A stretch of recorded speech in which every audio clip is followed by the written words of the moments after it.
सभी लोग।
न भेजना दोबारा कहीं छूट जाएगा।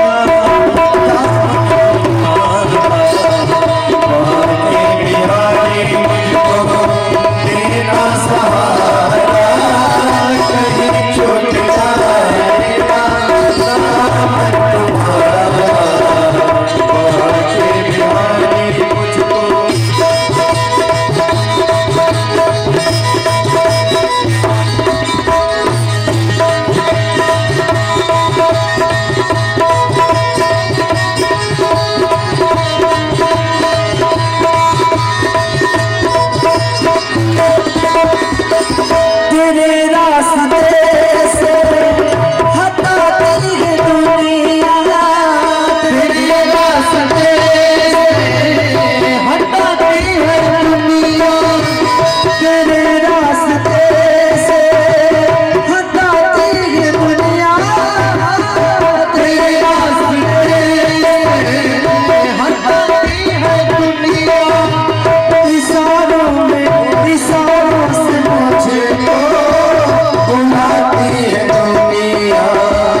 दुनिया का इशारा कहीं छूट जाएगा। तेरा सहारा कहीं छूट जाएगा।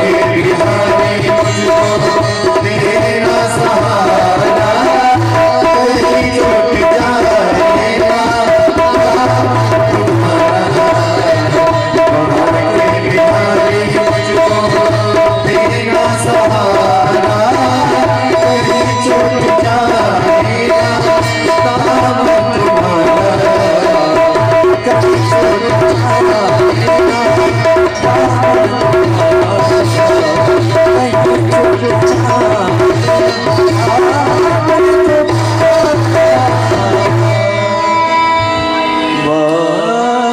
बोलिए द्वारिकाधीश की जय हो। जय श्री कृष्णा। जय श्री कृष्ण। जय श्री कृष्णा। जय श्री कृष्ण। अरे जोर से बोलो ना, कल से मैं थोड़े कहूंगा कि जोर से बोलो। पता नहीं कब कहाँ कैसे मिलेंगे, कौन जानता है जी है? इसलिए जोर से बोल लो, जय श्री कृष्णा। द्वारिका के लोग बड़े प्रेम के साथ, भाव के साथ, आनंद से रह रहे हैं। एक दिन एक कृतवर्मा नाम का एक व्यक्ति है और मौका पा करके अक्रूर और कृतवर्मा सत्यभामा के पिता को वध कर दिया, क्योंकि मणि उनके पास ही थे। भगवान ने मन में विचार किया,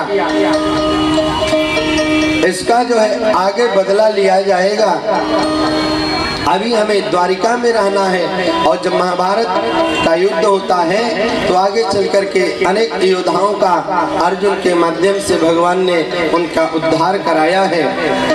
सत्यभामा च पितरम हत्वा वीक्ष्य सुचिर पिता, रोते हुए सत्यभामा को भगवान ने सांत्वना दी, देवी चिंता मत करो, समय आएगा तो इनको भी देख लेंगे।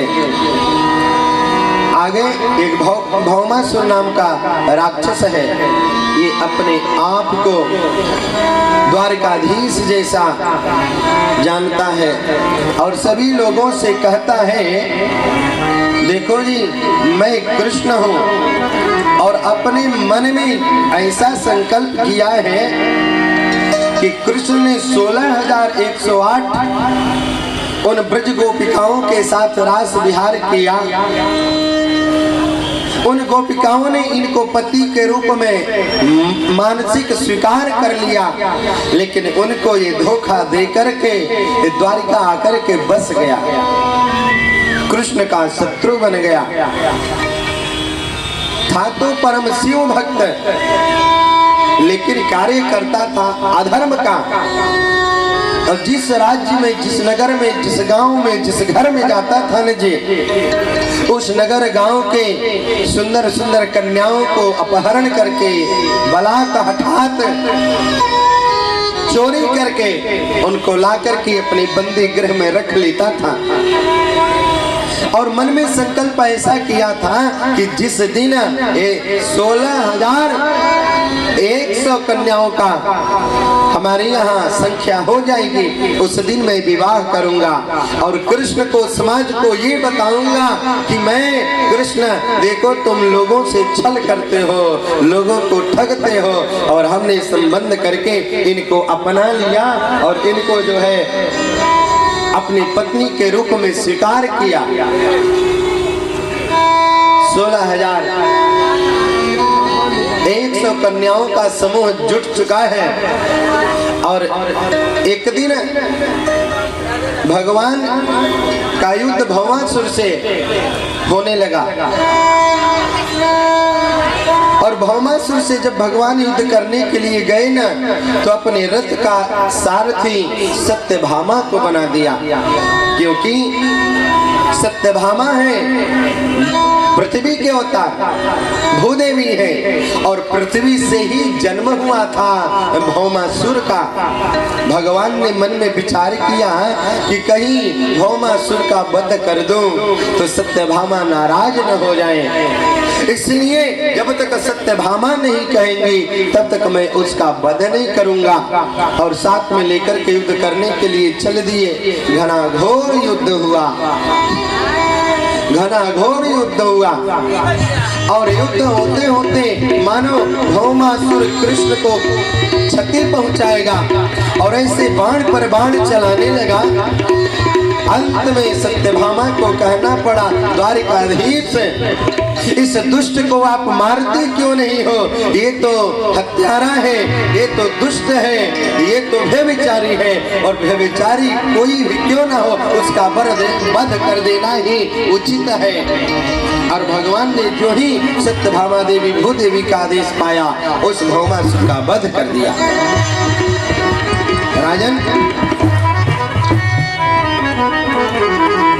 भगवान कृष्ण उनके नगर में गए और नगर में बंद उन कन्याओं को मुक्त कर दिया। भगवान ने कहा, देवियों आप लोग अपने अपने नगर को जाएं, अपने अपने माता पिता के पास जाएं। देवियों ने कहा, कन्याओं ने कहा, हे द्वारिकाधीश, हे कृष्ण, जानते हो हमारा शरीर, हमारा मन कितना भी पवित्र है, लेकिन ये समाज के लोग हमें अपवित्र ही मानेंगे, हमें दोषमय ही देखेंगे। हम कितना भी सदोष हैं, हमारे जीवन में, हमारे मन में, हमारे शरीर में किसी भी प्रकार का न दोष है, न मलिनता है, न कपट है, लेकिन ये दुनिया विश्वास नहीं करेगी। आपको छोड़ करके हम लोग जाएं कहाँ? और जाना तो उसी के पास चाहिए जो इस शरीर की सुरक्षा करे। हमारे शरीर का पति तो वही हो सकता है जो हमारी रक्षा कर सकता है, और आपने ऐसे दुष्ट भौमासुर से हमारी रक्षा किया है। तो हे द्वारिकाधीश, हे कृष्ण, हे नंदनंदन, आप हम सभी को पत्नी के रूप में स्वीकार करें, और यदि आप स्वीकार नहीं करते हैं तो हम पुनः इस संसार में नहीं जाएंगे। हम सभी यहीं पर योगाग्नि के माध्यम से शरीर को जला करके समाप्त कर लेंगे अपने आप को। भगवान ने कहा जब ऐसी बात है तो सबको पत्नी के रूप में स्वीकार कर लिया। 16,108 इनका विवाह संपन्न होता है राजन, और द्वारिका में रहने लगे हमारे बांके बिहारी सरकार, द्वारिकाधीश सरकार। बोलिए भक्तवत्सल भगवान की जय हो। भगवान बहुत ही जो है इस द्वारिका में हास परिहास अपने पत्नियों के साथ, अपने स्वजनों के साथ कर रहे हैं,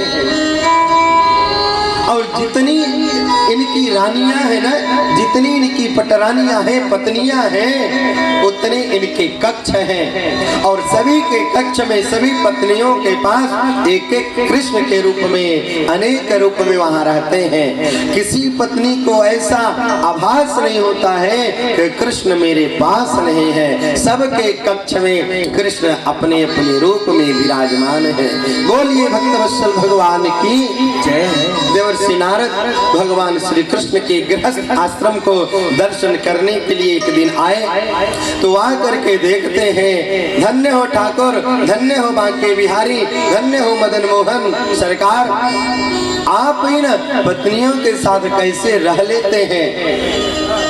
भगवान ने कहा नारद, हम तो सबके हैं, सब में हैं, और सबके साथ रह लेते हैं। नारद जी ने कहा अच्छा ये बताइए प्रभु, आप वास्तव में किससे प्रेम करते हैं। अरे आप तो एक बार 16,108 ब्रजांगनाओं के साथ भी विहार किया, छोड़ दिया, मथुरा में उनके लिए रोते थे, क्या उनकी याद नहीं आती। द्वारकाधीश ने कहा हम तो अपने भक्तों को सदा सर्वदा याद करते ही रहते हैं, और याद करो क्यों ना, जो अपने आप को मुझे समर्पित कर दिया है। अभयम भूत्वा, जो भक्त मेरे पास आता है उसको मैं अभय प्रदान करता हूँ। ददाम एतद् व्रतम मम, चाहे वो कोई भी क्यों न हो।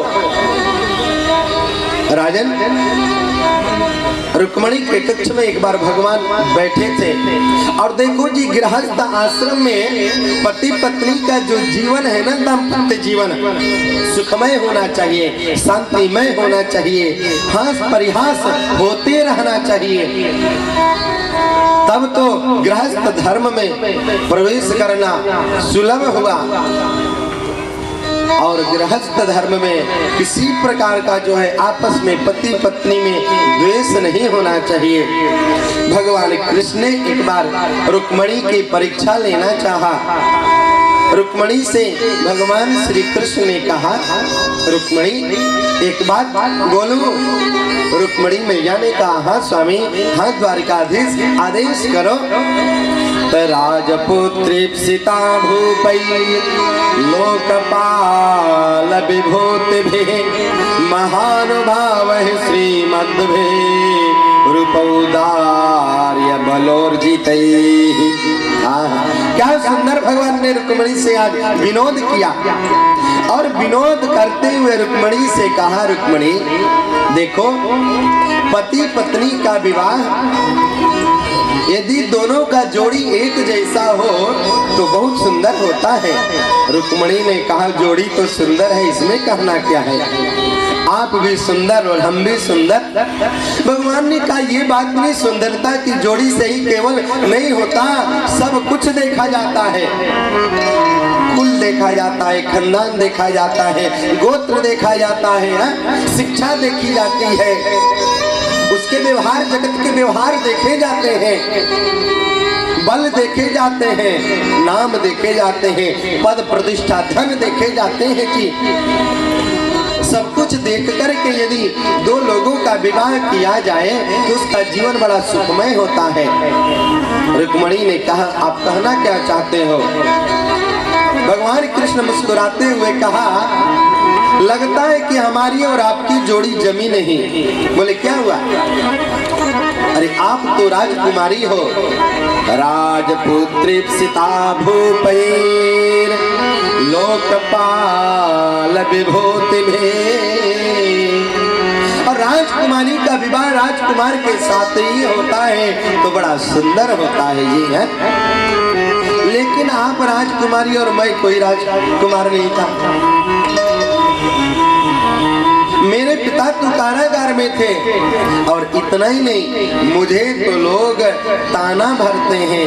तान प्राप्त नार्थिनो हित्वा, देवी मुझे लोग छलिया कहते हैं, लोग मुझे कनुआ कहते हैं। और आप इतनी सुंदर हो, हमें तो लोग कलुआ बोलते हैं, कनुआ बोलते हैं जी। दाता भ्रात्रा सुपित्रा च कसमानो वृषे समान। हमारा और आपका लगता है सुंदर विवाह ढंग से हुआ नहीं। रुक्मणी से जब कहा ऐसा भगवान ने, तो रुक्मणी ने कहा तो क्या करूं? तो भगवान ने कहा, रुक्मणी अभी कुछ बिगड़ा नहीं है, अभी कुछ बिगड़ा नहीं है। यदि सुंदर वर मिल जाता है तो सुंदर से ही विवाह करना चाहिए। विनोद में भगवान ने इतना कहा। मुस्कुराते हुए रुक्मणी ने इतना सुना कि भगवान कह रहे कि हम तुम्हारे योग्य नहीं हैं, हमारी योग्यता नहीं है कि तुम मुझे प्राप्त हुई हो। इतना सुनकर के रुक्मणी को मूर्छा आ गई। तद दृष्ट्वा भगवान कृष्ण प्रियाया प्रेम बंधनम हास्य प्रौढ़ी मजान्त्याः करुणः सोन्वकंपता। इतना सुन करके कि कहीं भगवान हमको त्याग न दे, ऐसा मन में भावना आया रुक्मणी के, और रुक्मणी को मूर्छा आ गया। और रुक्मणी जो है पलंग पर बैठी थी, लगा कि गिर रही है, मूर्छित अचेत अवस्था में होकर के गिरने लगे। और उसी समय भगवान चतुर्भुज रूप में हो गए। और चतुर्भुज रूप में होकर के एक रूप से रुक्मणी को अपने हाथ में ले लिया, अपने गोद में ले लिया। एक हाथ से रुक्मणी के चेहरे के ऊपर जल छिड़क रहे हैं, एक हाथ से शरीर को सहला रहे हैं, और एक हाथ से रुक्मणी को पंखा झल रहे हैं, सुंदर चवन झल रहे हैं। और उस रुक्मणी को पुनः जागृत किया, मूर्छा से बाहर किया। बोले देवी हुआ क्या?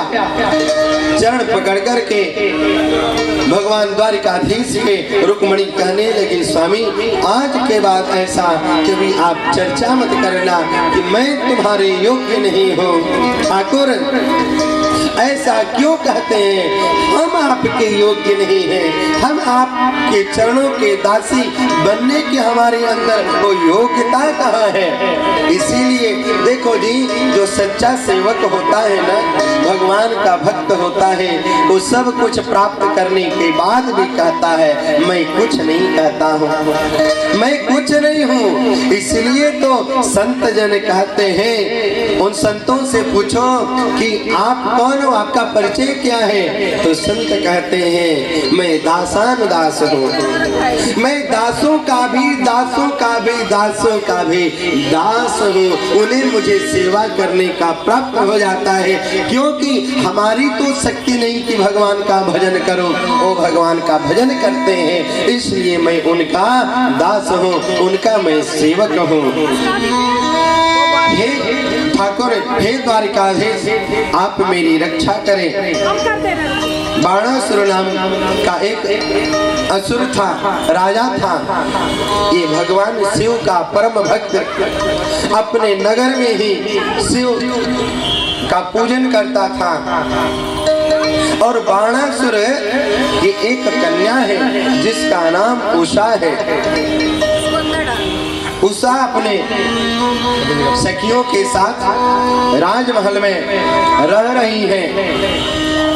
और एक दिन रात्रि में उषा ने स्वप्न देखा, और स्वप्न देखती क्या है कि बाणस्य मंत्री कुंभांड चित्रलेखा तत्सुता सख्य प्रेक्षक सखिम उषाम कौतूहल समन्विता। स्वप्न में उषा ने देखा कि एक सांवला सा राजकुमार है और वो हमारे कक्ष में आता है और हमारे साथ विवाह के बंधन में बंध जाता है और विवाह के बंधन में बंध करके हमें लेकर के जल विहार वायु विहार कर रहा है और वो मेरा पति है। स्वप्न से जागृत होती है उषा। अब उस स्वप्न से जगने के बाद उसका मन विह्वल हो गया। ये राजकुमार कौन है? उदासी छा गई। उसी राजकुमार के स्वप्न वाले कुमार के अन्वेषण मन ही मन कर रहे हैं। कुछ दिनों से इनका मन लग नहीं रहा है। तो जो बाणासुर की का मंत्री है उसकी एक कन्या है जिसका नाम चित्रलेखा है और चित्रलेखा उनकी सखी है। एक दिन अपनी सखी से चित्रलेखा ने पूछा, उषा हमसे छिपाओ मत, लगता है कि तेरे मन को कोई राजकुमार भा गया है। तुम उदास क्यों रहती हो? तुम जब देखो तब तुम्हारे मन की मुख की भ्रुभंगिमा, तुम्हारे नेत्र ये बता रहे हैं कि किसी को खोज रहे हैं। और उषा ने सारी बात बता दिया। तुम सही कह रही हो। एक स्वप्न में राजकुमार आया, उसके साथ मेरा जयमाल हुआ, मेरा विवाह हुआ और मैं उसे पति के रूप में स्वीकार कर ली हूँ। वो राजकुमार कौन है, कहाँ है, ये नहीं पता है। और तुम बताओ। चित्रलेखा बहुत सुंदर सुंदर चित्रकारी करती है और उषा के कक्ष में सुंदर चित्रपट बनाने लगी दीवार पर। और चित्र बनाते बनाते सूर्यवंश के राजाओं राजकुमारों का सुंदर चित्र बनाया। उसमें से कोई नहीं। चंद्रवंश के राजकुमारों का चित्र बनाया, उसमें से कुछ नहीं। यदुवंश में प्रवेश किया राजकुमारों के चित्र को बनाने के लिए और यदुवंश के राजकुमारों के चित्र बनाते बनाते बनाते बनाते जब द्वारिकाधीश के चित्र को बनाया, द्वारिकाधीश के बाद प्रद्युम्न का चित्र बनाया। हाँ, लगता है कि इसी कुल खानदान का ये राजकुमार होगा जो मेरे मन को हर लिया। और राजकुमार प्रद्युम्न के पुत्र अनिरुद्ध का जब चित्र बनाई चित्रलेखा ने और उषा की नजर उस चित्रपट पर पड़ी, उस राजकुमार को देख करके सिर नीचे हो गया, नेत्र बंद हो गया, मंद मंद मुस्कान करने लगी, शरीर प्रफुल्लित हो गई। चित्रलेखा ने देखा और कहा, सखी देखो यही है क्या? यही तुम्हारे मन को भाने वाले राजकुमार है क्या? इसी से तुम्हारा जल विहार वन विहार हुआ है क्या? राजकुमारी उषा ने इशारा किया, यही है। सिद्धांत कहता है कि कोई व्यक्ति किसी से बात छिपाता हो और उससे कहा जाए और हाँ में जवाब दे दे तब उसकी स्वीकृति, ना में जवाब दे दे तो स्वीकृति, और नहीं जवाब देता है शांत है तो भी उसकी स्वीकृति। मौनम स्वीकार लक्षणम। सिद्धांत कहता है। वो उषा की बात मनोदशा समझ गए चित्रलेखा। अरे ये तो कृष्णनंदन प्रद्युम्न के पुत्र है, इनका नाम अनिरुद्ध है। बोले अच्छा। अब बाणासुर की कन्या ने मन में विचार किया, हमारे पिता और द्वारकाधीश के आपस में मैत्री नहीं है, विवाह कैसे होगा? और मैं जब विवाह करूंगी तब इनसे ही विवाह करूंगी। उषा ने कहा, सखी तुम मेरा एक कार्य कर, उस राजकुमार को द्वारकाधीश के यहाँ से लाकर के मेरे कक्ष में रख दो। महाराज जानेंगे तो क्या होगा देवी राजकुमारी? तब तो मुझे मृत्यु दंड ही दे देंगे ना। राजकुमारी उषा ने कहा, उसको मैं संभाल लूंगी। और रात्रि को सोते हुए पर्यंक पर अनिरुद्ध को लाया चित्रलेखा ने और लाकर के उषा के कक्ष में रख दिया। और ये पूर्व जन्म की एक अप्सरा है जिसको श्राप लगा था चित्रलेखा को, और यही अनिरुद्ध और उषा के मिलाने से इसकी धीरे धीरे धीरे धीरे धीरे जो है अपने कक्ष में ही ज्यादा समय बीत रहा है। एक दिन उषा के कक्ष में एक पुरुष की आवाज सैनिकों ने उसके पिता से जाकर के कहा, और बाणासुर आकर के देखता है उस राजकुमार को बंदी बना लिया। पूछा, तुम कौन हो? उषा को भी बंदी बना लिया और सारी बातें बता दी उषा ने।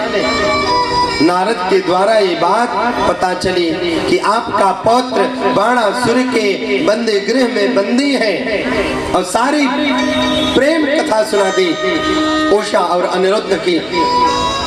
भगवान बाणासुर के नगरी पर आक्रमण करते हैं और बाणासुर और कृष्ण का घनाघोर युद्ध हुआ। बाणासुर परम शिव भक्त था। जब हारने लगा न तो भगवान शिव आ गए उसके तरफ से। यहाँ पर शांत ज्वर और उष्ण ज्वर से युद्ध होने लगा। अंत में देवताओं ने दोनों देवताओं को शांत कराया, दोनों विग्रहों को। आप लोग क्यों टकरा रहे हैं? और यहाँ पर शांत कराया। अंत में भगवान शिव ने कहा बाणासुर से, बाणासुर तुम मेरे भक्त हो, इसलिए मैं तुम्हारी रक्षा कर रहा हूँ। नहीं तो कृष्ण से कोई बच नहीं सकता और मैं बचा भी नहीं पाऊंगा। इसलिए अपने पुत्री का संबंध इनके साथ जोड़ दो, इनके साथ मैत्री कर लो। इस प्रकार से सुंदर उषा और अनिरुद्ध का विवाह हुआ। राजन, पौंड्रक का वध किया भगवान ने। और जब राजसूय यज्ञ करने लगे युधिष्ठिर, महाभारत होने के बाद, तो उस जरा संध को वहां पर मगध में जाकर के भगवान ने अर्जुन और भीम को लेकर के गए। युद्धम देहि राजेंद्र, युद्ध की कामना करके सन्यासी के रूप में गए थे। और दादा भीम के साथ द्वंद्व युद्ध हुआ जरासंध का, और दादा भीम ने जरासंध का वध कर दिया। उसके बाद पांचों पांडवों ने राजसूय यज्ञ को संपन्न किया। भगवान वहां से पुनः अपने द्वारिकापुरी में आते हैं, अपने भक्तों को आनंद प्रदान कर रहे हैं। भगवान का स्मरण जीवन में करते रहो राजन। सुख और दुख तो आते जाते रहते हैं, न सुख से घबराओ न दुख से घबराओ। दुख से घबराओ मत और सुख से प्रफुल्लित मत हो। इतना भी प्रफुल्लित मत हो जाओ कि भगवान को ही भूल जाओ। देखो जी, हमारे जीवन के चक्र हैं, सुख और दुख ये आते रहेंगे, इससे कभी घबराना मत। जो जब आ जाए उसको सहर्ष स्वीकार कर लेना। भगवान का स्मरण बना रहे, यही तो साधक के जीवन का लक्ष्य होता है। भगवान के एक परम बाल सखा परम भक्त थे जिनका नाम था सुदामा। गुरुकुल में रह रहे थे अनेकों ब्रह्मचारी, सबसे बहुत मैत्री थे, लेकिन सुदामा जो थे ना भगवान कृष्ण के भक्त थे और कृष्ण से उनकी सन्निकटता बढ़ गई थी, अत्यंत प्रेम हो गया था। और इतना बताओ सज्जनों कि भगवान कृष्ण से इनकी लंगोटिया यार की मैत्री हो गई थी। कोई किसी से बात छुपाता नहीं था। भगवान श्री कृष्ण जब गुरुकुल से समापवर्तन संस्कार करके अपने घर आए, मथुरा आए, मथुरा से द्वारिका आए, तो द्वारकाधीश महाराज बन गए। जीवन में कब किसके साथ कैसा दुख और सुख आए कोई नहीं जान सकता। एक ही पिता के 5 संतान हैं, लेकिन उसमें कौन विद्वान बनेगा, कौन राजा बनेगा, कौन रंग बनेगा, कौन अज्ञानी बनेगा, कौन भक्त बनेगा, कौन दुष्ट बनेगा, वो पिता और माँ भी नहीं जान सकते, क्योंकि सबके अपने अपने कर्म हैं, कर्म के अनुसार भोग है। कृष्णस्यासीत् सखा कश्चित् ब्राह्मणो ब्रह्मवित्तमः विरक्ता इन्द्रियार्थेषु प्रशान्तात्मा जितेन्द्रियः। सुदामा जी अपने नगरी में आकर के रहने लगे। विवाह संपन्न होता है तो विवाह होने के बाद रहने लगे और खूब जो है भगवान का भजन कर रहे हैं। देखो इनके एक सुंदर नियम है। सुबह होता है, भगवान का भजन करने के बाद जाते हैं 5 जजमानों के यहाँ और वहां से जाते हैं और पुनः अपने घर आते हैं, भगवान का भजन करने लगते हैं।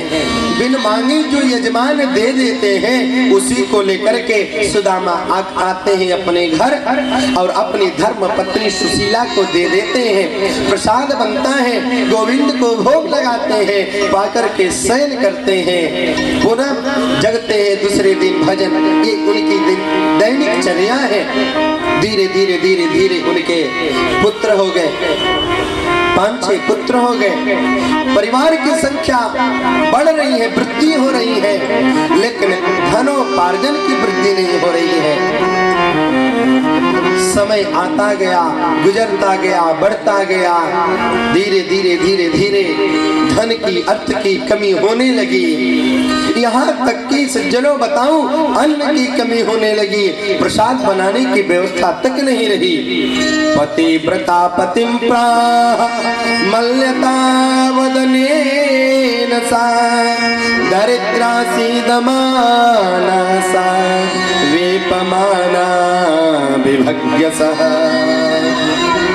देखो सुदामा जी को लुकाते कि सुदामा जी बहुत दरिद्र थे। सुदामा दरिद्र नहीं थे। यदि सुदामा को हम दरिद्र कह करके संबोधित करेंगे तो कृष्ण के परम मित्र की बहुत बड़ी बदनामी होगी, कृष्ण के भक्त की बदनामी, कृष्ण की बदनामी होगी। सुदामा दरिद्र नहीं थे, सुदामा गरीब थे। धन से कोई बड़ा व्यक्ति नहीं हो सकता, मन से उसको बड़ा व्यक्ति होना चाहिए।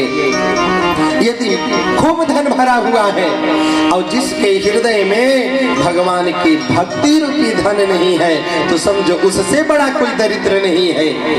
निर्धनास्ते धन्या सकल भुवन मध्य निर्धनास्ते धन्या। सुखदेव मुनि कहते हैं राजन और निर्धन धन्य है। कौन सा निर्धन? निवसति हृदय सा श्री हरि भक्ति रेखा, जिसके हृदय में भगवान की भक्ति का निवास हो रहा है, कृष्ण का मन में स्मरण हो रहा है, उससे बड़ा कोई भाग्यशाली, कोई बड़ा धनी नहीं है। धन नहीं है तो किसी को दरिद्र मत कह दो, वो निर्धन हो सकता है लेकिन दरिद्र कभी नहीं हो सकता। जीवन धीरे धीरे कट रहा है। सुदामा जी की ऐसी स्थिति है सज्जनों, जिस घर में रह रहे हैं ना, कुटिया बना करके रह रहे हैं, उसमें यदि बारिश होने लगे तो सारा का सारा जल उस कुटिया में ही पड़ने लगता है। सूर्य के किरण उगते हैं, अपने प्रचंड वेग में सूर्य जब उगते हैं ना तो सारी किरण उस कुटिया में बच्चों के साथ सुशीला रह रही है। कभी कुछ सुशीला अपने लिए याचना नहीं किया, मैं आपकी पत्नी हूँ, मुझे ये आभूषण, वो आभूषण, ये श्रृंगार, वो श्रृंगार, कभी सुशीला ने इच्छा नहीं किया, कभी बातें रखी नहीं। लेकिन जब अन्न की कमी पड़ने लगी ना, आज भिक्षाटन करने के लिए अन्न नहीं मिला, सुदामा जी लौट करके चले आए। पत्नी ने पूछा क्या हुआ?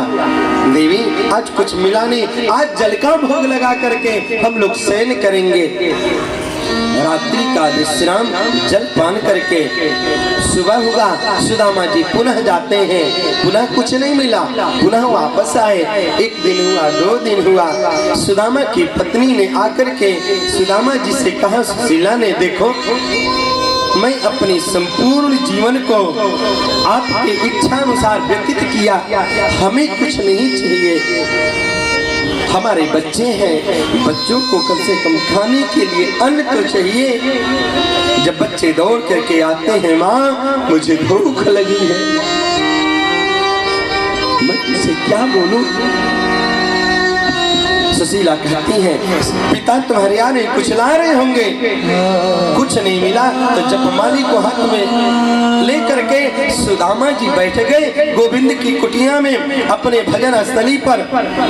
सुदामा की पत्नी जाती है, कहती है मैं कुछ कहूंगी, और जब सुदामा के नजदीक गई पूजन कक्ष में सुशीला तो देखती क्या है, हाथों पे जपमाली लेकर के आंखों में अश्रुपात करते हुए सुदामा बैठे हुए भजन कर रहे।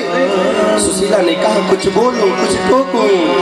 धर्म पत्नी ने कहा नहीं, मैं धर्म में बाधा नहीं डालूंगी, इनके भजन में मैं विघ्न नहीं डालूंगी।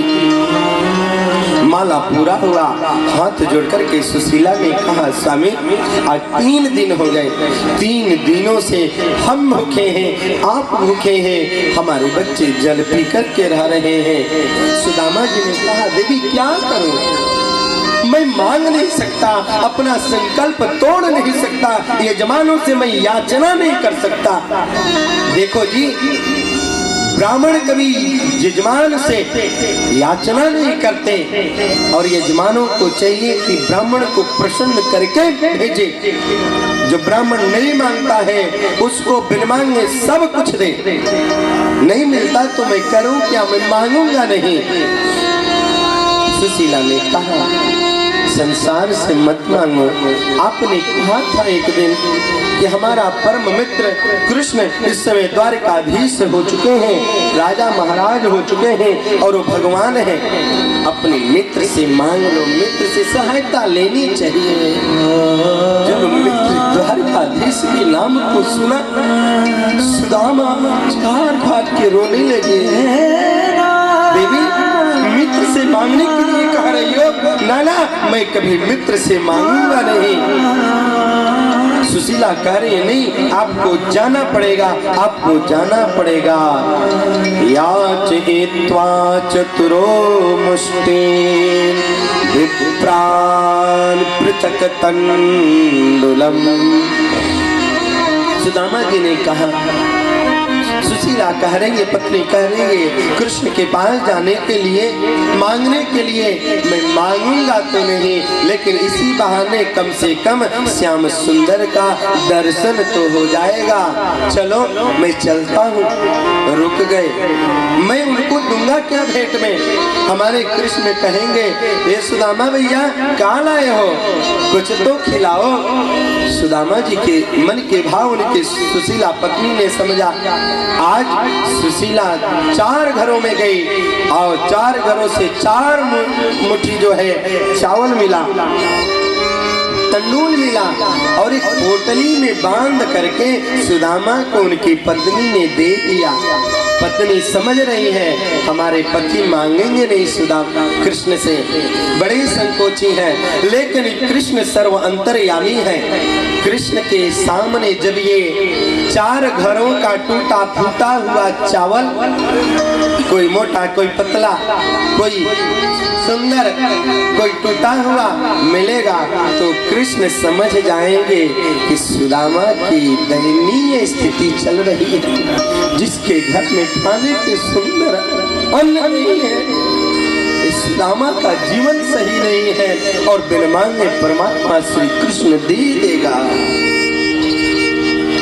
सुदामा जी वो चावल लिए, तंडूल लिए और लेकर के सुदामा द्वारिकापुरी की ओर चलते हैं। हम लोग भी अपने मन रूपी सुदामा को लेकर के द्वारिकाधीश के पास चले।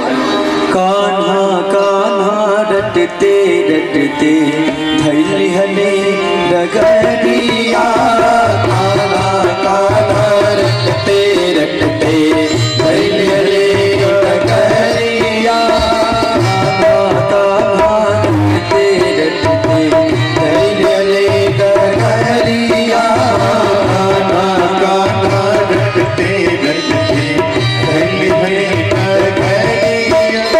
हाथ में लोटा पगल में साता, हाथ में लोटा पगल में साता,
का ध्यान करते हुए वहाँ के लोगों से पूछना शुरू किया, सुदामा देखो इनके शरीर पर सुंदर वस्त्र नहीं है, सब जो है फटा हुआ है। और जाकर के द्वारपालों से पूछते हैं, अरे भैया ये कौन सी नगरी है?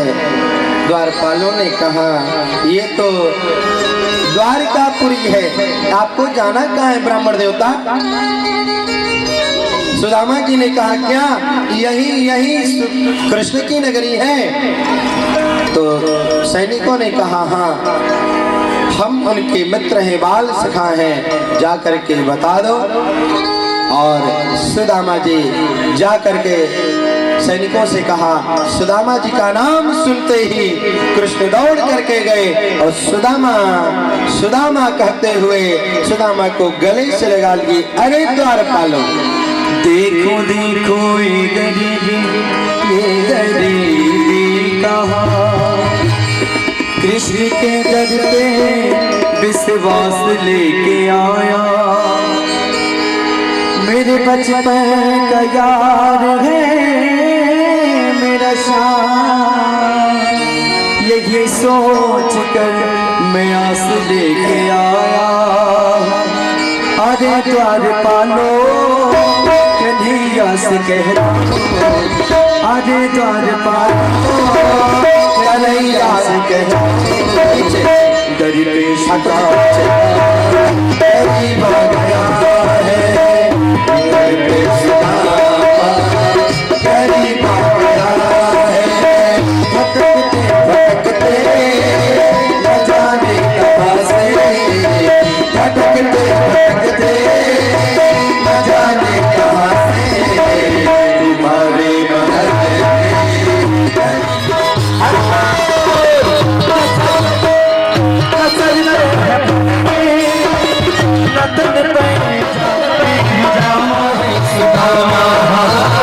बता दो कन्हैया को नाम है सुदामा, नस्ल पे है पगड़ी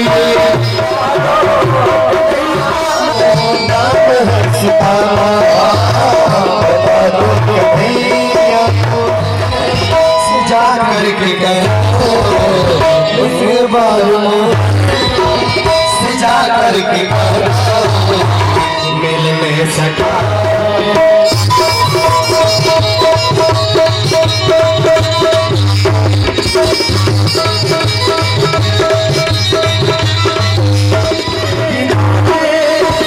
चले आए मोहन लगाया गणेश सुदामा मोहन, मोहन लगाया गणेश सुदामा, सुनते चले आए मोहन सुदामा मोहन, लगाया गणेश सुदामा मोहन,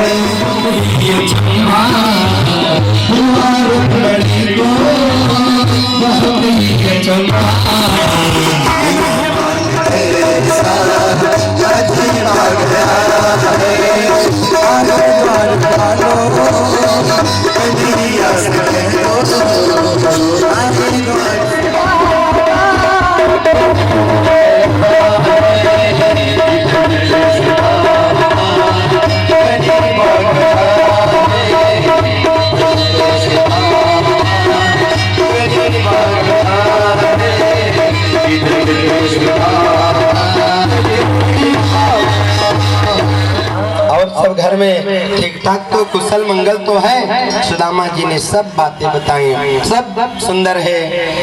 द्वारकाधीश ने कहा, अरे भैया सुदामा देखो मेरा विवाह हो गया है, आपका विवाह हुआ कि नहीं हुआ? सुदामा जी ने कहा मेरा भी विवाह हो गया। ठाकुर जी ने कहा आपने बुलाया नहीं? सुदामा ने कहा तो फिर तू कहाँ बुलाया हमें?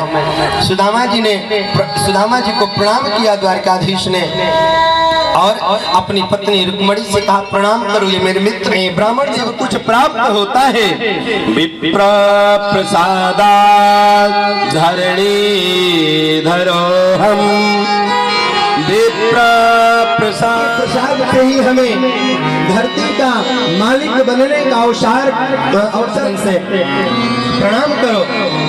रुक्मणी ने प्रणाम किया, सौभाग्यवती भवा। जामवंती ने प्रणाम किया, सौभाग्यवती भवा।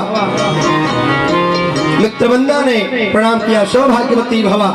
और सभी धीरे धीरे धीरे धीरे पारा पारी सब प्रणाम कर रहे हैं। जब लगभग 200-300 की संख्या में रानियों ने प्रणाम कर लिया, सुदामा जी द्वारकाधीश ने हाथ जोड़ करके कहा, सुदामा भैया ये सब आपकी भाभियां हैं। अरे लाला 16,108 बार मैं हाथ उठाऊंगा, आशीर्वाद दूंगा तो मेरे तो हाथ ही दुख जाएंगे, इसलिए तुम फिर से प्रणाम कर लो मुझे, मैं तुम्हें आशीर्वाद देता हूँ। सदा तुम्हारे घर में खुशियाँ छाई रहेंगी। सुदामा जी को कृष्ण ने प्रणाम किया। सुदामा से कृष्ण ने कहा, भैया सुशीला भाभी ने कुछ दिया है मुझे खाने के लिए। अब याद आई, अरे कृष्ण माननीय और इस राजसभा में मैं इसे टूटा फूटा चावल कैसे दूं।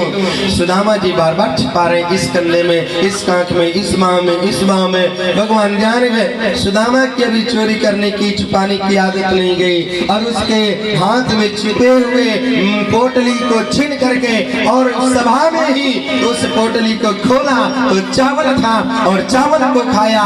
एक बार में एक लोक दे दिया, दूसरी मुट्ठी में दूसरा लोक दे दिया, और तीसरा मुट्ठी लेकर खाना चाहा। रुक्मणी ने कृष्ण का हाथ पकड़ लिया, कहा आप तो 2 लोक दे दिए हैं, एक लोक तो अपने लिए भी रखो जहां हम लोग भी रह सके। इस प्रकार से भगवान का सुदामा के साथ विनोद हुआ और कुशल क्षेम चल रहा है।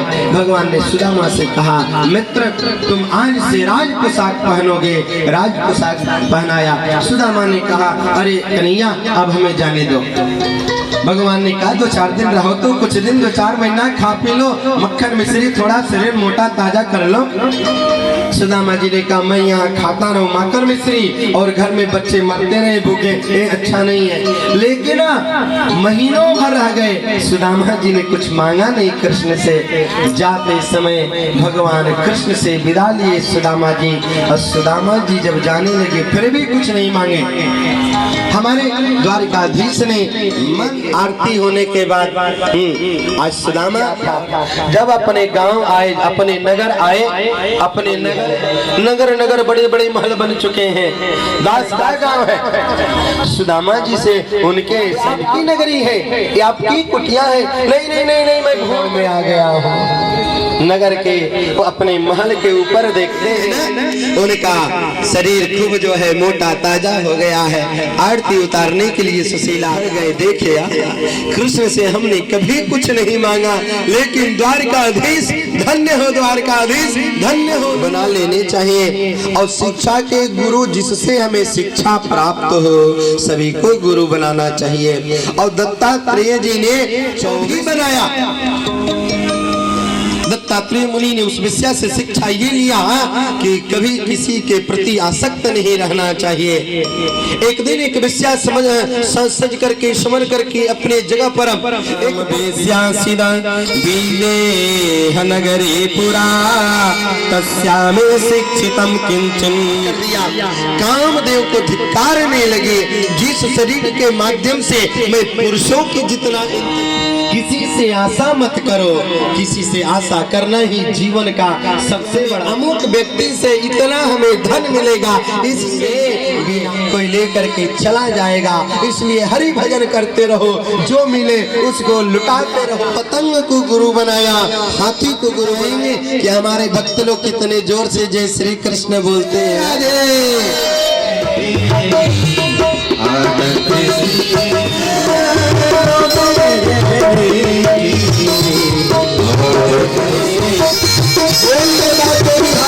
नजदीक करके राधे राधे राधे कहने की राधे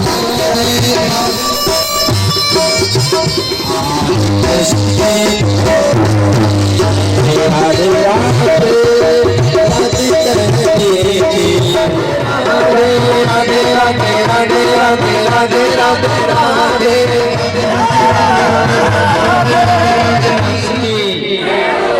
आज भागवत कथा का